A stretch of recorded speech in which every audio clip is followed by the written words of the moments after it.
Hello, and welcome back to Heal with Mushrooms, the podcast where we celebrate the women who are reshaping the world of fungi, wellness, and ecological wonder. I'm your host, Cassandra, and I'm so excited to share today's episode with you. Before we dig in, I want to take a moment to say thank you to all of my new listeners. Whether you found this podcast through your local mycological society, a mushroom foray, or a friend who knows you're mushroom curious, I'm so grateful you're here. This show is growing spore by spore, and it means the world to have your ears and hearts tuning in. Now, a few updates from my own mycological journey. I'll be at Psychedelic Science 2025 in Denver from June 16th to June 20th. June 20th is also my birthday.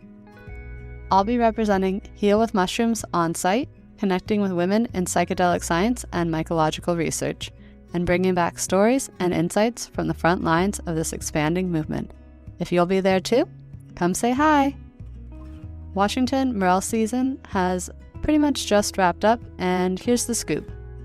I kicked off the season at a multi-club mycological campout near Yakima, where I went morel hunting with some amazing foragers. It was incredibly dry, but we found just enough for dinner, and the campfire conversations made it all worthwhile. I had a wonderful time connecting with some of the members from Snohomish County Mycological Society and a few of the other mycological societies that joined us on the campout. The following weekend, I attended the Puget Sound Mycological Society volunteer campout near Leavenworth, Washington, where a few boletes and morels were found, but again, the dryness made for slim pickings. Overall, it was a light morel year here in Washington. That said, a huge shout out to Tom from PSMS, who visited a burn site and gifted me a few pounds of morels. I was able to make several delicious meals with them. Thank you, Tom. Now, on to today's episode. Mandie Quark is a molecular biologist turned rainforest mycologist whose work is changing how we engage with mushrooms. In this conversation, you'll learn how DNA barcoding empowers everyday people to contribute to mycological science, why over 95% of fungi remain undescribed, and what this means for you, how Mandie is building an inclusive, empowering spaces for women in mycology. She also shares behind-the-scenes details about her mushroom photography course with Alan Rockefeller, upcoming international forays, and why kindness and collaboration are essential to a thriving mycological future.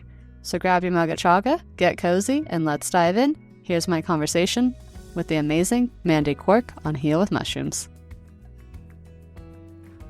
Welcome to Heal with Mushrooms, the podcast where we celebrate the visionary women reshaping how we understand fungi, healing, and the natural world. Today's guest is a true bridge builder, connecting the precision of the lab bench with the wonders of the rainforest floor and the accessibility of the digital classroom.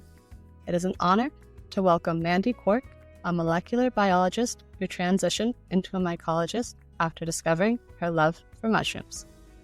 Mandie is committed to empowering citizen scientists worldwide by making DNA barcoding services and biodiversity mapping directly accessible. She is a passionate educator whose contributions to the fungal diversity research and DNA barcoding are helping redefine modern mycology. As the co-founder of Mycelium LLC, Mandie curates captivating visuals, stories that unveil the beauty and accessibility of fungal exploration. Mandie shares her extensive knowledge through both in-person and online mycology courses, such as mushroom photography and the chemistry of cordyceps, which you can access on her website, www.mycena.llc. Her expertise also extends to her roles as the California Community Science Director at Mycota Lab and the Senior Researcher and Communicator at Ohio Mushroom DNA Lab. In these roles, she plays a vital part in communicating about DNA data and creating community networks of foragers, naturalists, and field scientists across North America.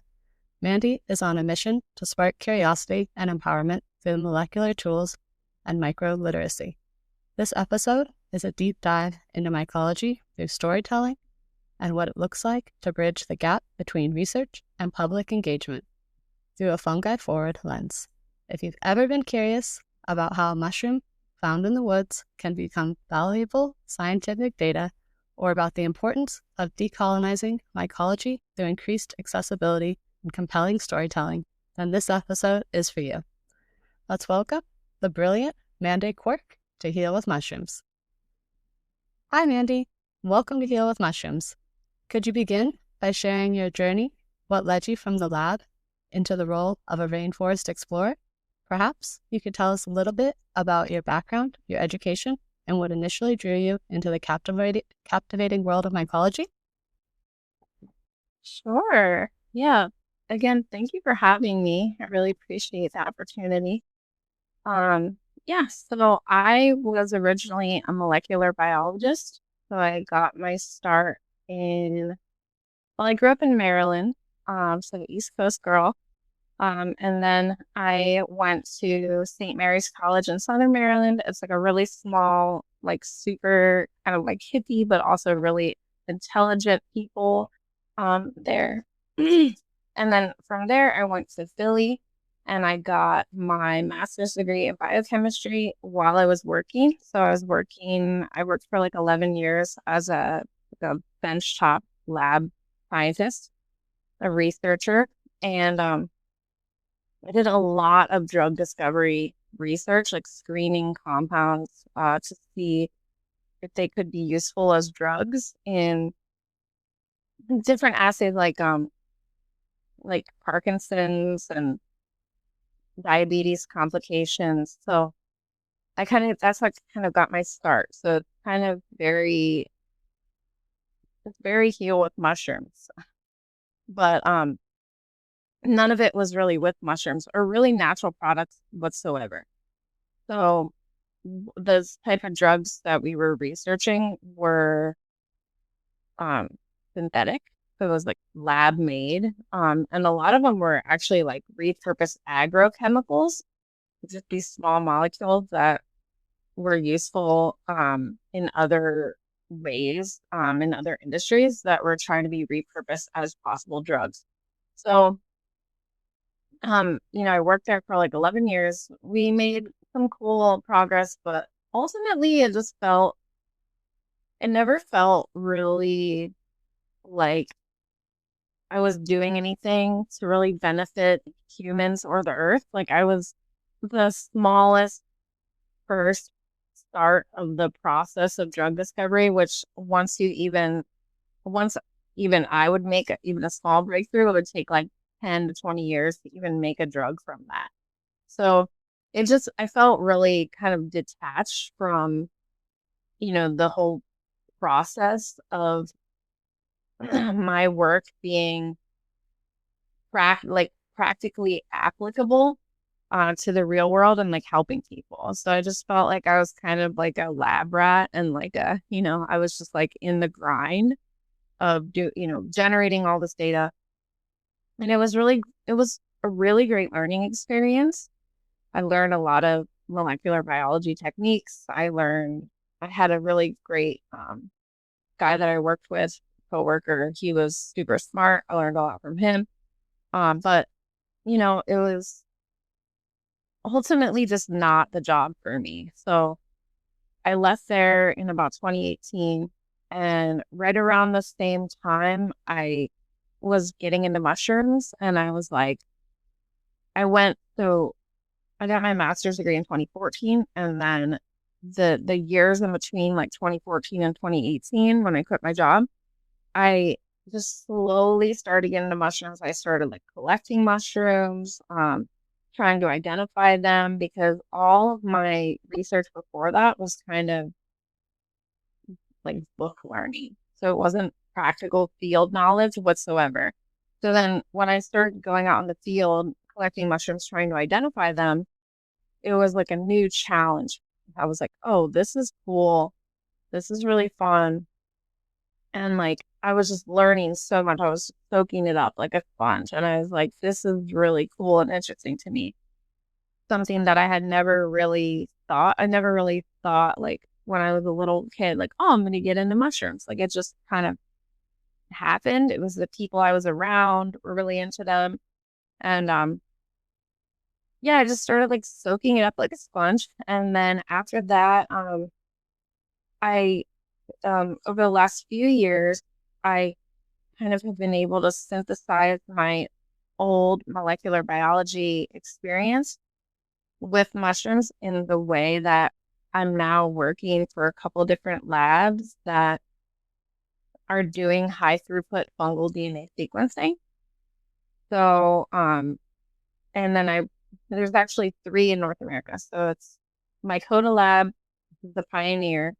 My boss, Stephen, he's the pioneer of all this, all the methods, and he developed all the ways, basically the ways of being able to do this sequencing at such a high rate. And then Ohio Mushroom DNA Lab, that's very inspiring to me because it's literally just a guy, Kyle, who decided that, he had no experience whatsoever. He just decided, I really want to sequence mushrooms, and he went for it.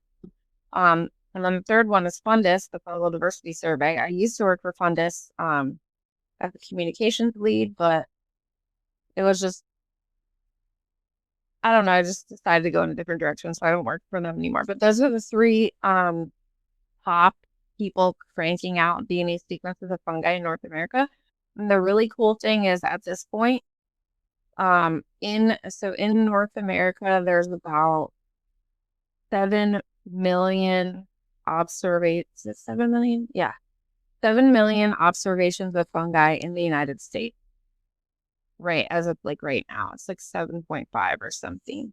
And about 70,000, maybe probably more than that because I haven't looked in a month. About 70,000 of those 7 million observations on iNaturalist have a DNA barcode. So that's about 1%. So there's nowhere else in the world besides the United States where we have that much publicly available open access data about fungi just online, about, for their identities and what they are. And, anyone can go on iNaturalist and access it at any time. Even the barcodes themselves are uploaded to iNaturalist.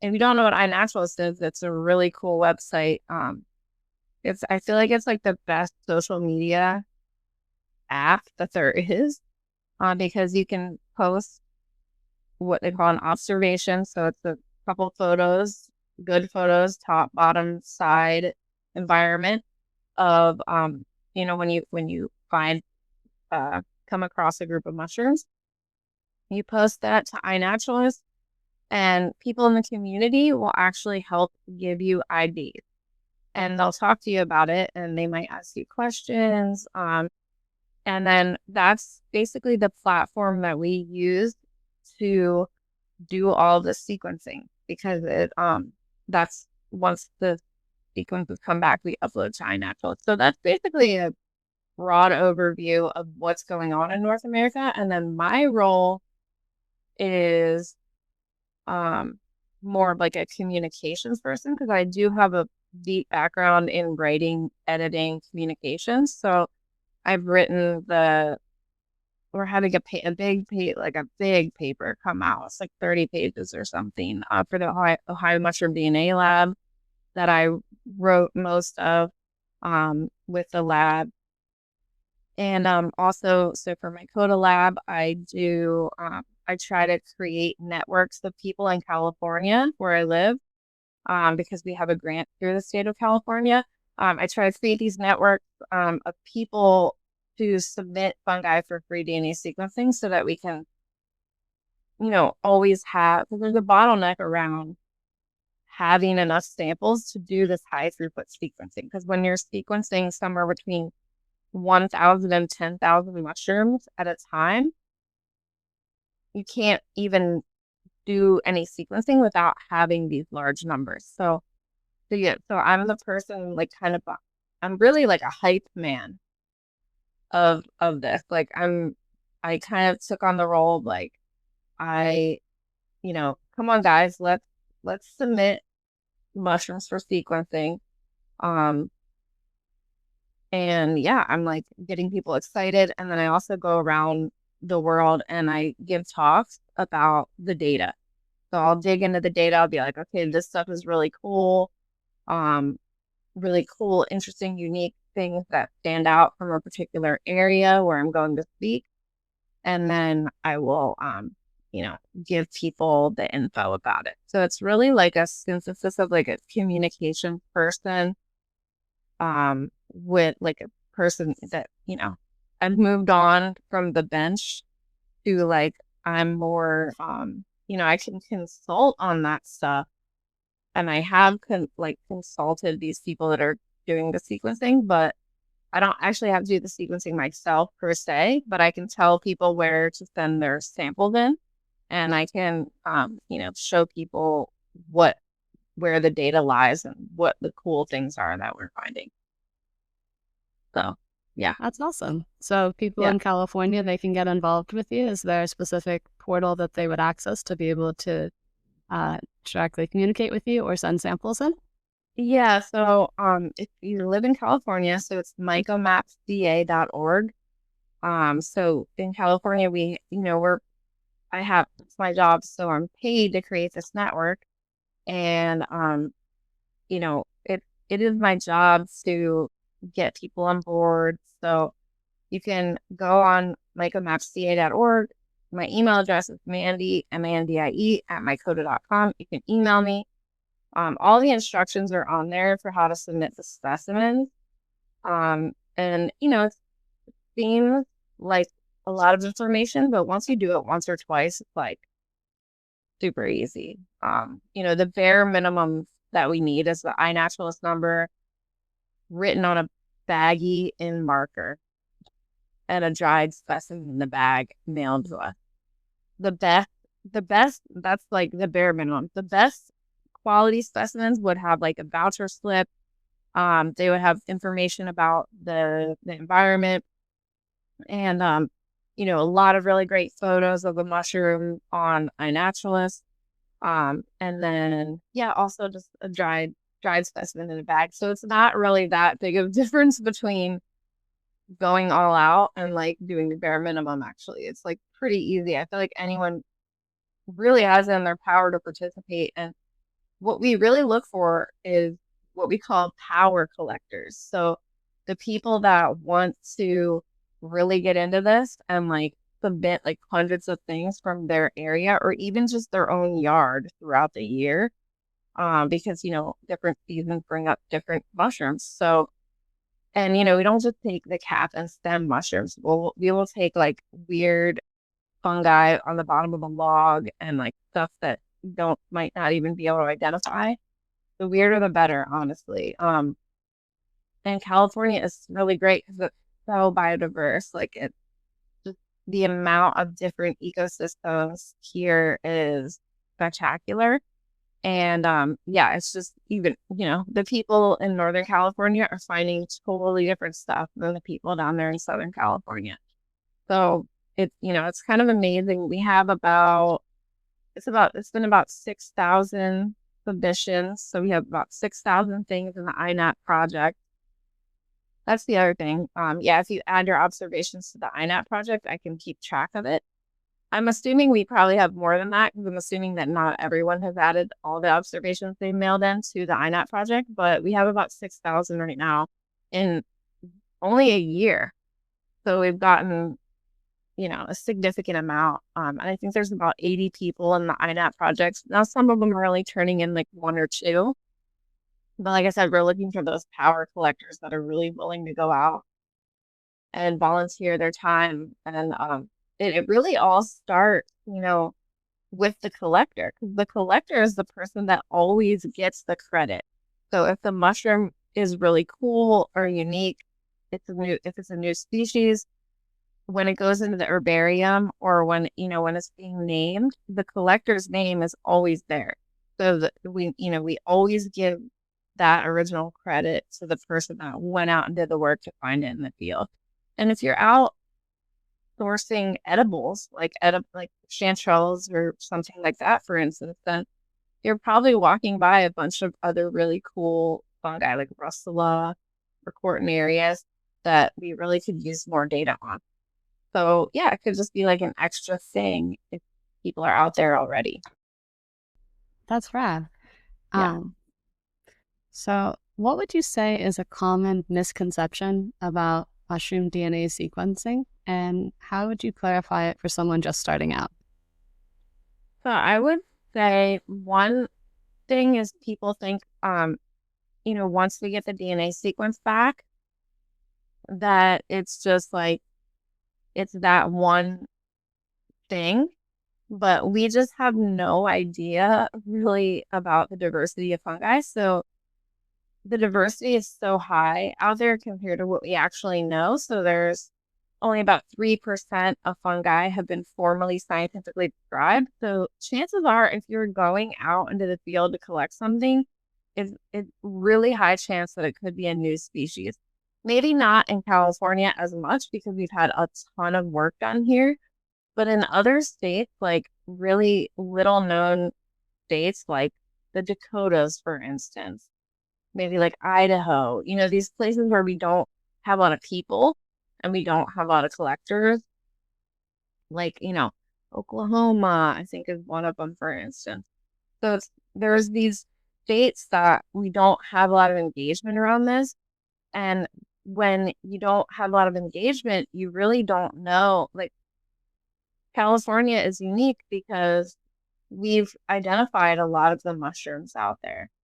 But in these other states, you just don't know what the diversity is. So the further out you go where no one goes, the more chance you have of finding a mushroom that is very unique. And a misconception would be that when you get the DNA sequence back, you know what it is right away. Like, bam, it's this, and it matches up with something. But the thing is, because we have all this unknown diversity, it's not just one thing. A lot of times you'll have to give it a new name. We call that giving it a provisional species name. And it'll be like, say it's Oklahoma. It'll be like, Cortinarius, Oklahoma '01, because it's the only thing that looks like that. It was found in Oklahoma first. And, we don't know what it is. It doesn't match anything in the databases. So DNA sequencing is just one tool that you have. And there's a lot of, other tools in a tool chest to identify fungi. So there's, microscopy, for instance, microscopic features, what the spores look like, what the gill edges look like. Sometimes there's species that look extremely similar and are not able to be distinguished by DNA sequencing. But you can look at these other features. Another thing is ecology. Where is it growing? Like, where did you find this? If you found it with like pines in the Sierra Nevadas, it's not going to probably be the same thing as like something in like, with oaks on the East Coast, like in a bog or something, it's like it might look extremely similar, and it might have these different features, and it might even the DNA sequence could look similar. But if the ecology is wrong, then it's going to be wrong. So that's why, um, you know, we need more of these species described. So doing this work really leads to just more of our knowledge about what is actually out there, because we just don't know. I mean, botanists have been collecting plants and describing them and, really getting into that for hundreds of years at this point. Like, we have a huge grasp. We have a really, really tight grasp on which plants exist on Earth. But for fungi, not so much. So it's almost like the opposite. It's like we know like about 95% of the plants on Earth that exist. And, the other 5% are in the biodiversity hotspots only. And with fungi, it's not true. Like, you could literally find a new mushroom in your own backyard. So that's why it's so cool and unique. And the things that we're doing today and the things that people can get involved with who want to get involved with this, they will have a huge impact on generations to come and our knowledge, because there was really like only a few handfuls of mycologists over the past like 150 years. describing stuff. Really, like almost none compared to the number of people describing other things like plants and mammals. So yeah, it's really wide open. It's a field where discovery is just completely wide open, which is the opposite of what I was finding, right, with the drug world. Like I felt like it was not wide open. It was like very difficult to find a synthetic drug. But here it's like the same lab techniques and the same skills and the same knowledge come in handy for a whole new different thing. So learning science is always valuable. And when what can they, people ask me this all the time. They're like, what should I go to school for if I want to study mycology? I'm like, literally anything, any science, because if you go for chemistry, that will be helpful for something else. If you go for biology, that will be helpful for something else. It's just whatever you like and whatever excites you, like if this particular is particularly exciting for me. And especially women, it's like, don't get stuck, competing or like doing something just because a man said it, just find what you like and like do it and do it like full out, and that's how you're going to get work done in this field. So I know that was like a long ass answer, but yeah. Well, I love what you said, because one of the focuses of this podcast is inspiring the next generation of women to enter into the field of mycology through whatever way feels good to them. Mm-hmm. And I want to bring up the fact that you teach a class that would be maybe a good intro point for some of these women. It's called Molecular Biology for Mycologists. Do you want to talk about what inspired you to create this course and how you blend your scientific background with community education to give them a little taste of what they could maybe see in this course? Yeah, so I don't actually have the course up right now. So we just got a new website basically, and we're kind of we're gonna have all these courses out like over the course of over the course over the duration of the next year. We are going to be releasing a lot more courses. So I'm going to be reviving some of my older courses like molecular biology for mycologists. And what inspired that was really, I have to say, is my friend William's event, MycoFest, because I went to MycoFest. It was like the first mushroom event that I really ever went to in 2015. That was a really hard time for me, actually, because my brother had just died. And I was like lost. I was not hanging out with the right people. I was like also like the turning point from my 20s into my 30s. And I was like, the people I'm hanging out with suck. They're just not good for me. Like they're toxic, basically. So I was like, I need to get a new crew of friends. And my brother had just died. And it was seemingly impossible, but I met this person online who's actually not really in the mycology community anymore. And he kind of was like, hey, come to this event. It was the first year of MycoFest, which is a huge event on the East Coast. It's probably like the second largest. At this point, I think it's like the second largest event in North America behind Telluride Mushroom Festival. And William Padilla Brown is the one that throws the event, and he was just like a young kid at the time. He was like literally like 18 years old or something. And he, through this event with like all these really cool people, and I met like all these really cool people, and I was like, wow, these people are doing something. Like they're going out in the woods, they're like looking for mushrooms, they're identifying, they're helping each other, they're going to bed early so they can like get up early to like look for mushrooms and stuff. Like, and they weren't getting super wasted or anything, so I was like, okay, this seems like a better move. I need to like be more involved with a community like this. So it really drew me into the community. And then the next year I was even more inspired. And then the third year I went, I was like, look, what do I know about? I know about chemistry. So that was why I just like chemistry. I don't know. It's fun to me. I don't know. But it's just really nerdy. But that's what I majored in my undergrad. So this was before I got my my grad degree. in biochemistry, but I was like, you know what? It'd be so cool to come next year to MycoFest and just teach these people that like mushrooms about chemistry and teach them about chemistry from like a mycological viewpoint. So I did my class, Chemistry for Mycologists. William put me on as like the keynote speaker on Friday night. So, and everyone was just like, whoa, this is really cool. So it's just like getting people excited about really niche things like chemistry and DNA sequencing and stuff is like really fun for me.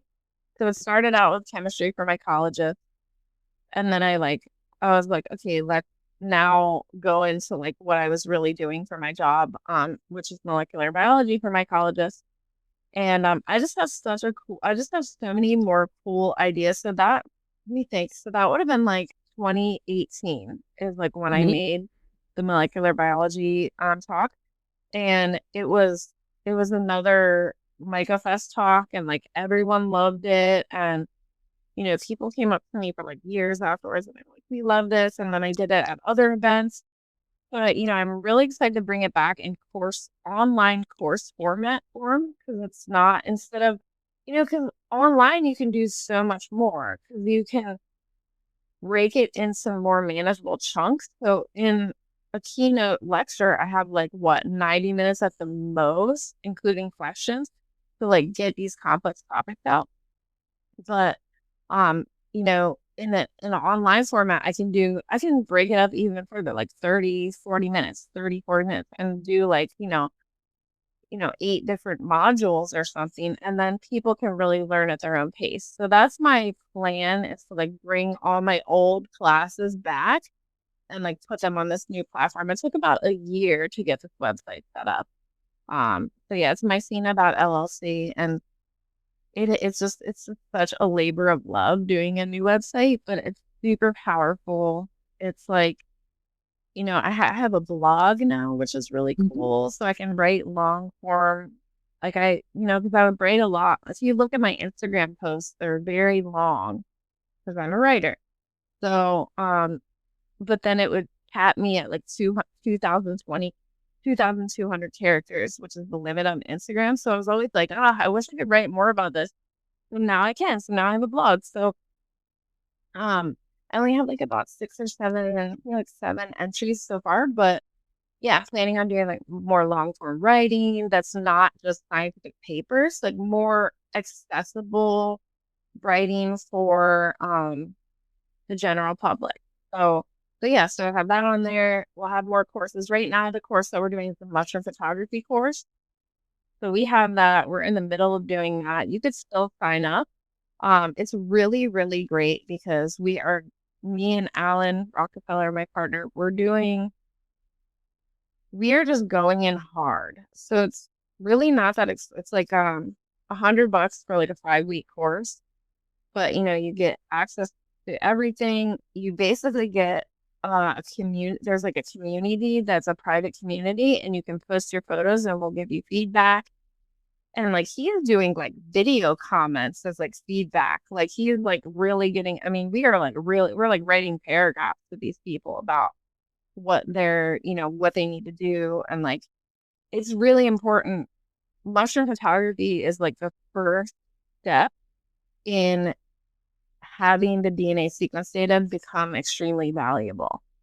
So, being a photographer for years and like teaming up with someone that's also like, world famous photographer, it's really great to like bring this. We are both really hyped to get people taking better photos with mushrooms. It's not easy, actually. You're going into a shady environment, trying to get these images. Sometimes it's raining. Sometimes, you never know what you're going to get when you go out there. Sometimes half of it's like melted off. But we're just giving tips and advice, and like live. We're doing live sessions too for this one, so that people can just be like, wait, hold on, I have a question, like in the middle of our presentation. which is really cool because if someone doesn't understand it, then we don't want to move on before everyone's on the same page. So, the courses it's going to be a slow burn, and sure the molecular biology for mycologists will be up there at some point. Right now we have the mushroom photography course, and then we're going away for like July and August. So, and probably September and October and maybe even November too. Like this is our big traveling months where we're traveling all the time. So I don't know when the next course will come out. I'll probably have to like go in my shell and come up with something again. Um, like really like get the stuff together because I've been working on the mushroom photography course for a while. But yeah, I'm really excited about these courses because people can just access the content whenever they want, and then it makes I am traveling a lot, but then when I'm not traveling, like if someone can learn from me when I don't have to actually get on a plane and go somewhere, it's much, much easier for us both. Well, I do know that you also do in person, though. So, do you want to tell my listeners about your upcoming Costa Rica foray that's happening July Oh, yeah. 26th, if anyone is interested in hopping on a plane and studying with you in person? Yes. So that will be so worth it. I feel like Costa Rica is awesome. So I first went to Costa Rica in like 2005 and 2006. So it's been about 19 years since I've been back there.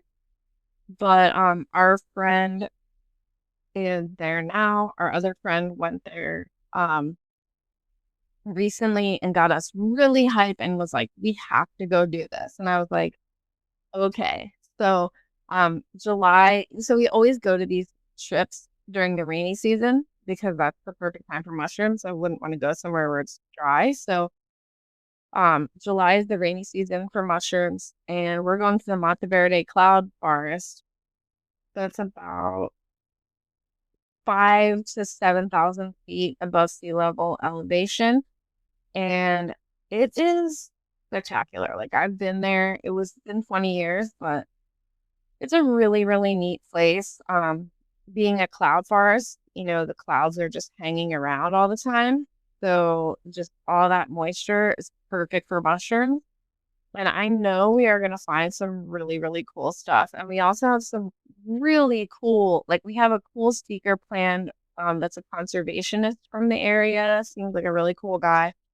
I also have, we're going to go zip lining, which is like the typical Costa Rica like adventure thing. And we have a really cool place for that. And then we're staying at a research station. So this is an active research station where people do all sorts of biological research like all the time. And the people there seem really cool, and they just seem really dedicated to helping preserve the biodiversity.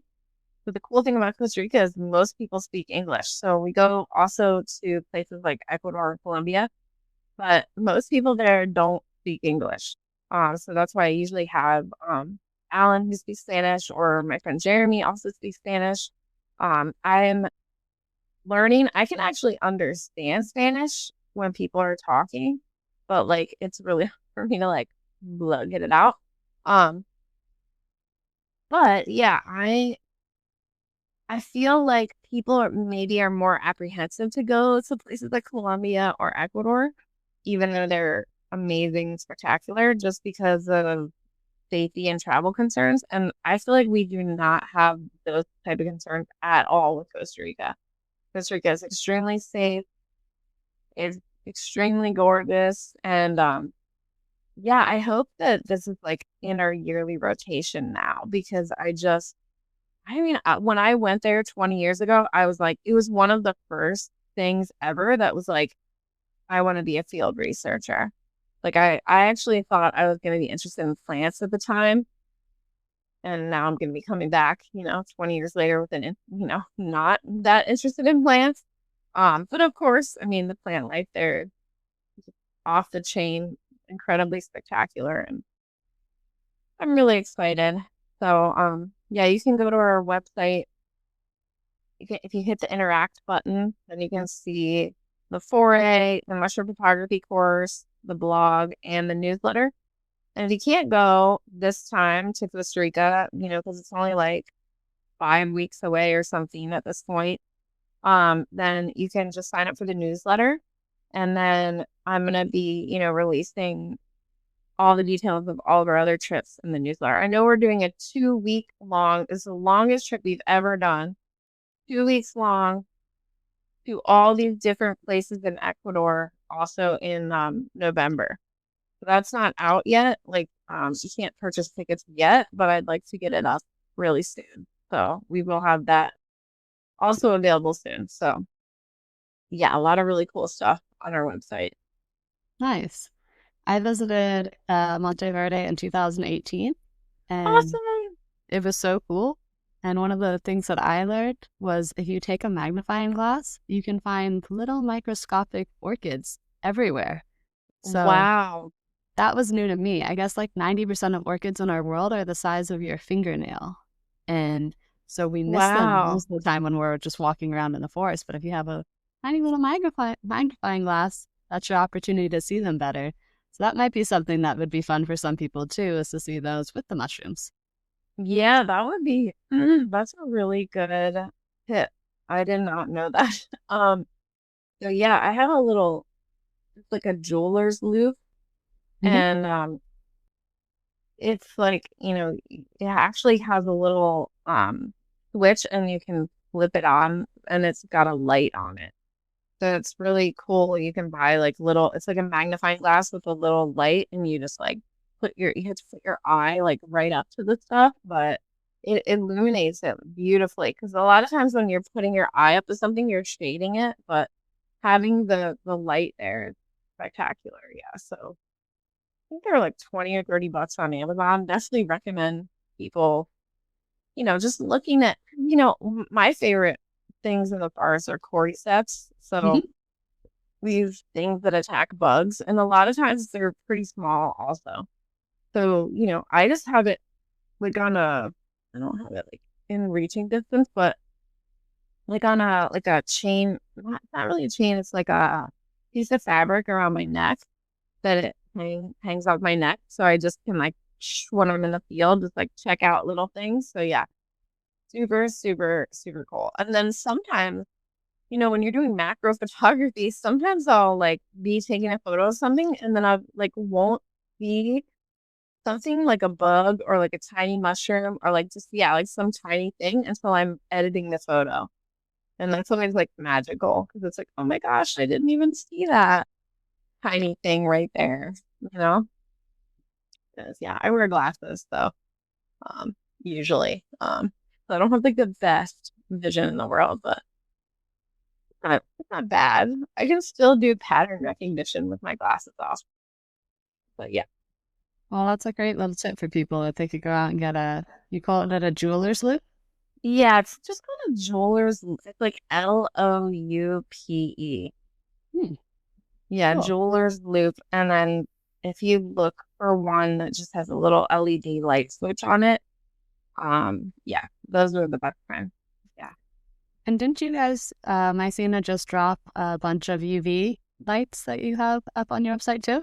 Yeah, we don't have them on the website, but if anyone wants one before the end of June, yeah, we do have UV lights. So you can PayPal us because I don't have them on the website because I don't want to put them up and then take them down again at the end of June. Um, because once we go on the road, I'm not like mailing stuff out.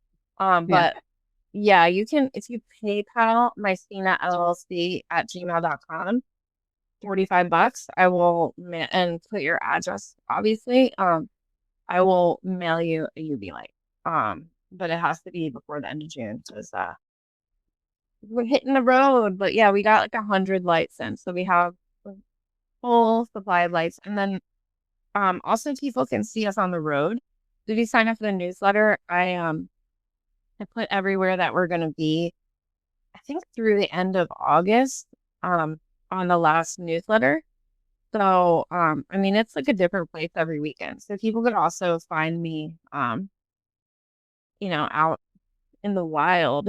And I'm gonna try to have UV lights on me most of the time. Like I'll have them at Telluride Mushroom Fest and, all the other places that will be in July and August. And then if you come on the Costa Rica foray, you get a UV light included.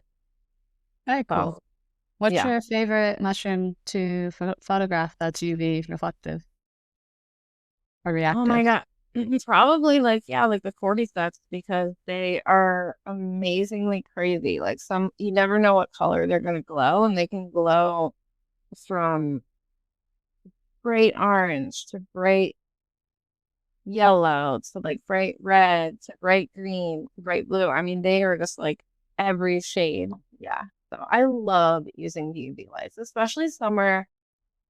The more biodiversity and the more forest cover there is, the more things react in UV.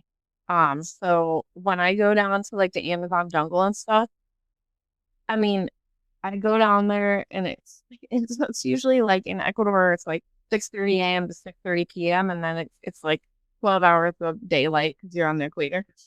Um, so around like 6 o'clock, it starts to get dark. I go down to the forest with UV light, and it's just everything down there glows. I mean, it is spectacular.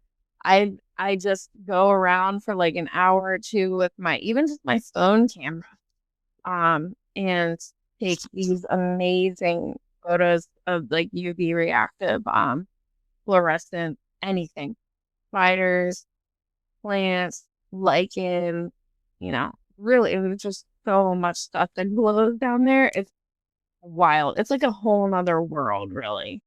It's like an alien world like comes out at night. It's really cool. That sounds so cool. It's really So fun. Yeah. I, I know you describe yourself as a rainforest mycologist. What's different about working in a rainforest ecosystem? And do you have a favorite field memory you want to share? I just put that so people, because I used to say molecular mycologist, but I don't think people know what that is. So I was like, what else can I say that I'm a mycologist of? And it's just, it, I mean, I also work in North America, so it's not everywhere that I work is a rainforest, but I do love rainforests. And it's just because of the high biodiversity. So, there's just like everything, every inch of everywhere that exists down there, um, is just covered. And another place that I like that's a rainforest. So there's the rainforests of the Pacific Northwest, which are also cool and beautiful. But in the United States, my favorite rainforest is Monongahela National Forest, so in western North Carolina. And it technically is a rainforest because it gets enough rain every year to be a rainforest, to be, classified as that. Um, and yeah, what did you actually ask me? Yeah, oh, rainforest mycologist.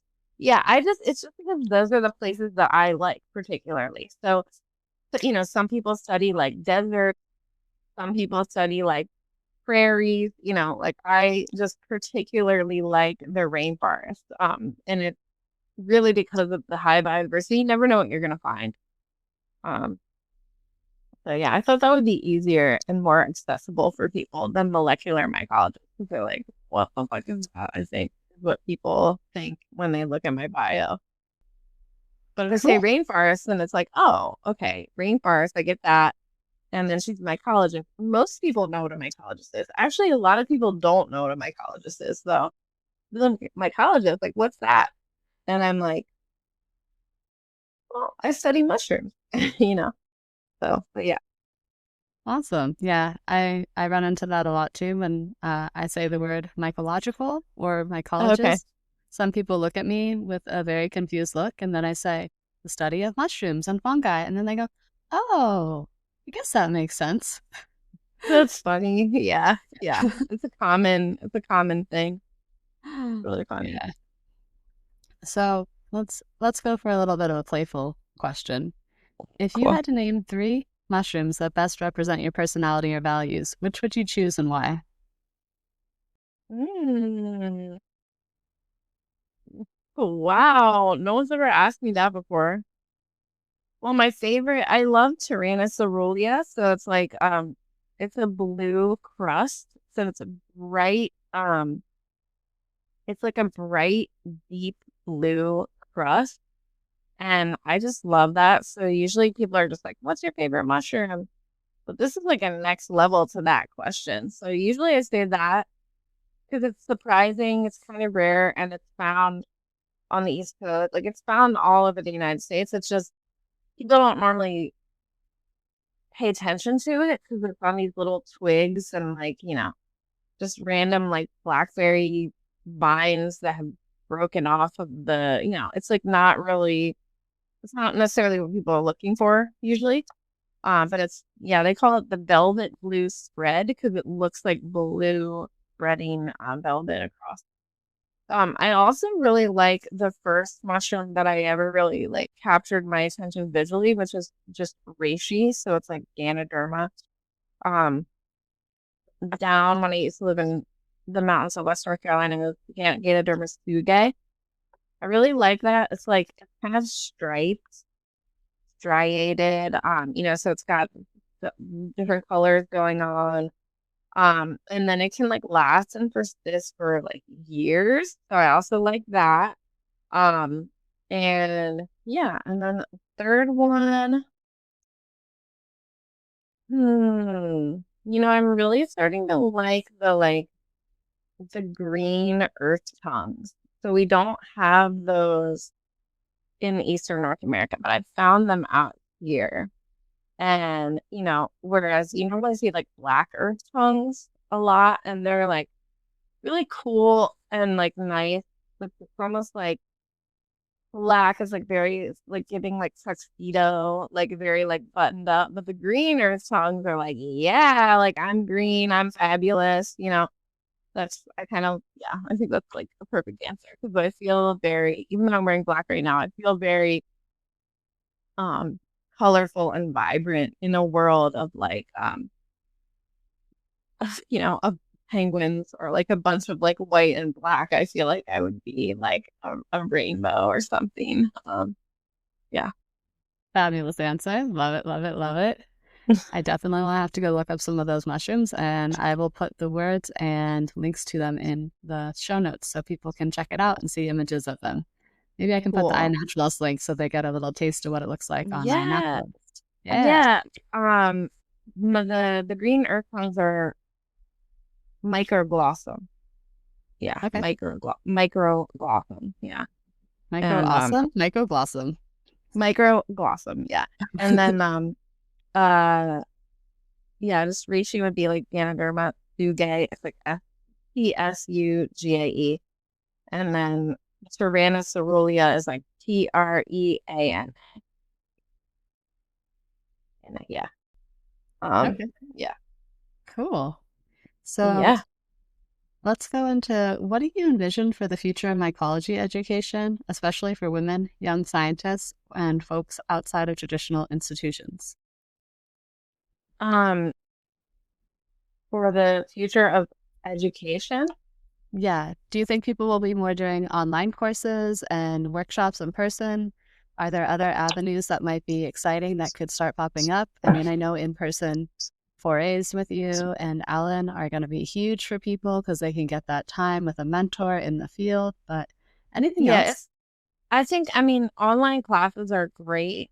But I think in-person stuff is like always the best. And I always recommend NAMA for that. So the North American Mycological Association yearly foray, because there's so many great people there. It's everyone from amateur to professionals.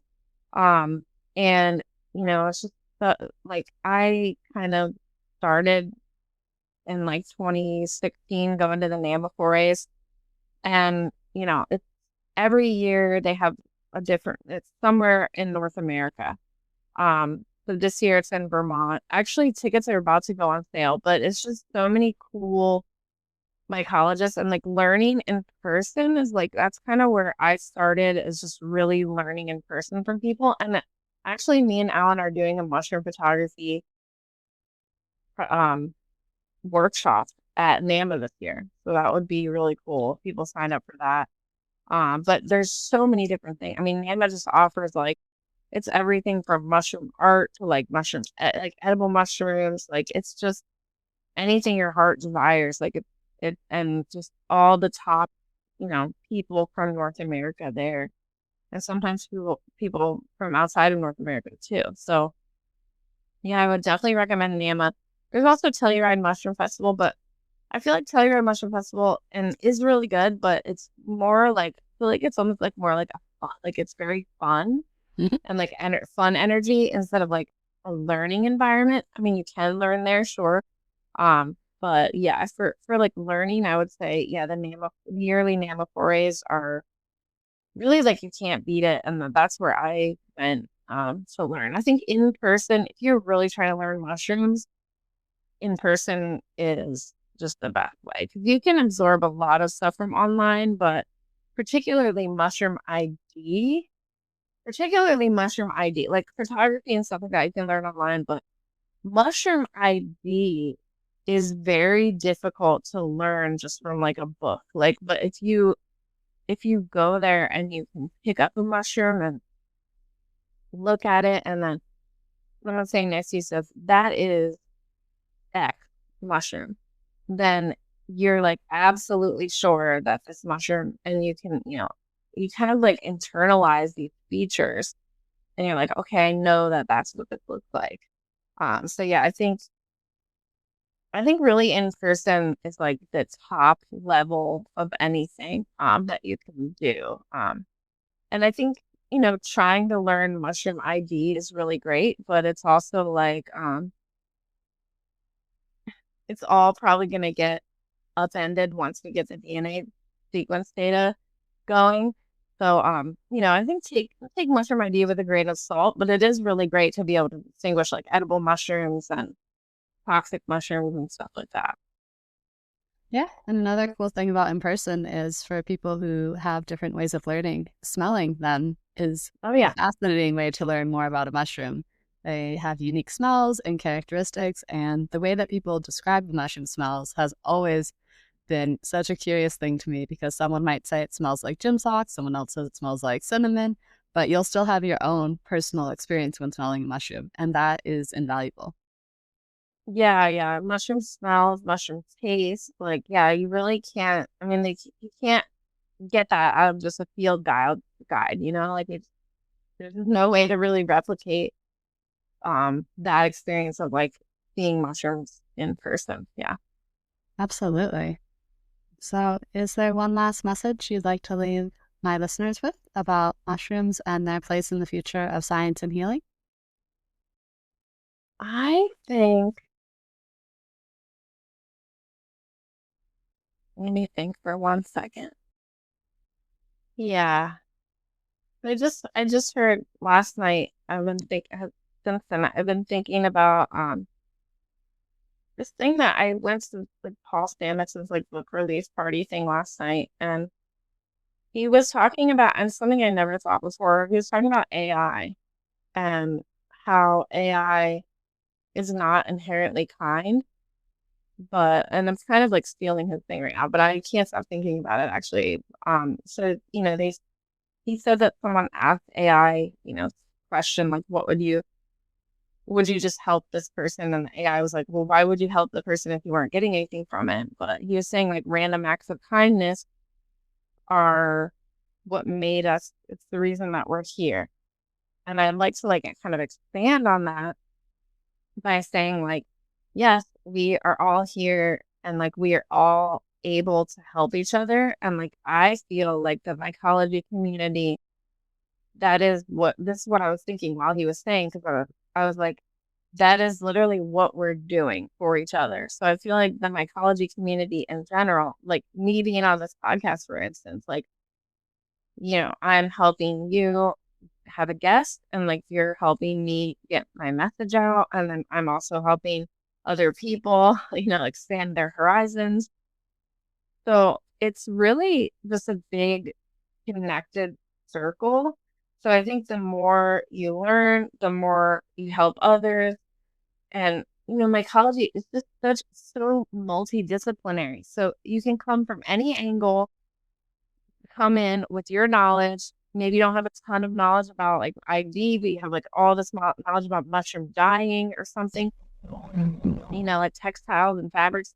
that is just as valuable. So I think anywhere anyone is coming from and any kindness that anyone else wants to like take on as like teaching or, listening, because it goes both ways, like a two-way street. And a lot of times when you're teaching, you're also learning. So yeah, I think just keeping that up, like the spirit of I'm constantly amazed by the mycology community. We do so much work for free and we volunteer our time. Like all my work with Ohio Mushroom DNA Lab is all volunteer, for instance. Like we're completely all volunteer operational. So I feel like just keeping that up, like keeping like the spirit of like cooperation and collaboration up and like kindness and giving back and like moving forward with that is the best. You don't want to, the worst thing to do is like have feuds and stuff like within this community. Like it's much better and we're going to move forward much more synergistically if we just all work together and decide to be like loving and kind towards each other all the time. So yeah. That is absolutely beautiful. And I agree that mycology and mushrooms in general are one way to keep us kind and connected to the earth and connected to each other in a way that is not necessarily dependent on technology, which is such a beautiful gift to the future generations that they know that there's something they can contribute to that's unique and also gives them something that's outside and fun and is a community that is really supportive. And that's one thing I definitely have always felt about the mycology community. It is some of the most beautiful, fun, intelligent, creative humans that you will ever interact with. And they're always so generous and willing to help you and they want to see you succeed. So exactly. It's a beautiful thing. And I'm grateful to be a part of it. I'm grateful you're a part of it. Alan's a part of it, and that the work that you're doing is enlightening so many people and showing them the way. So if you want to tell us, where can we find you, your Instagram, your websites, any other handles or things that people could look into to learn more about you, let us know. Yeah, I have, my website is mycena.llc. It's mycena.llc. And then my Instagram is just at Mandie_Quark. So it's MANDIE_QUARK. And then I'm also on like Blue Sky under like Mandie Quark. And then I'm also on LinkedIn. You can find me and connect with me on LinkedIn. We have our Mycena Media. So I think it's mycena.media on Instagram. And then we have like a YouTube channel. We're basically on everywhere with Mycena Media as well.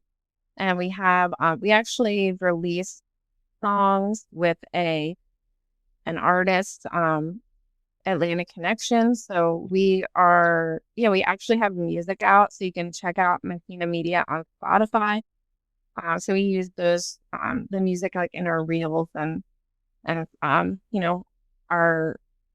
media, anything that we're putting out as far as like videos.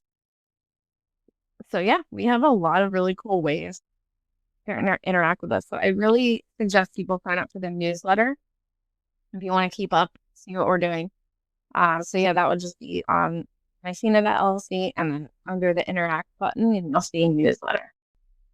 So cool. Well, thank you so much for your time today, Mandie. It has been an honor and a pleasure to get to dive deeper into your work and share it with my listeners.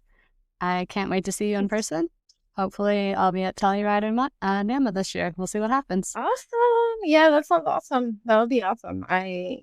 Definitely come up to me because I'll probably be busy. But yeah, talk me down and we'll hang out and get a piece of pizza or something cool and fun. That sounds perfect. Well, thank you so much, Mandie, and I hope you have a wonderful class later tonight. You're so inspiring. Awesome. Thank you. Thank you so much for tuning in to this episode of Heal with Mushrooms. I hope Mandie's story sparks something in you, whether it's a new curiosity about DNA barcoding, a desire to explore your local fungi, or the confidence to follow your own scientific path, wherever it may lead. If this episode resonated with you, please take a moment to subscribe and share it with a friend. Leaving a review on Apple Podcasts or Spotify really helps this show grow. And to my listeners, new and returning, thank you. Your presence here nourishes this growing mycological movement. Together, we're weaving a beautiful web of curiosity, community, and healing. Until next time, stay curious, stay grounded, and keep tending the magic beneath your feet. Bye!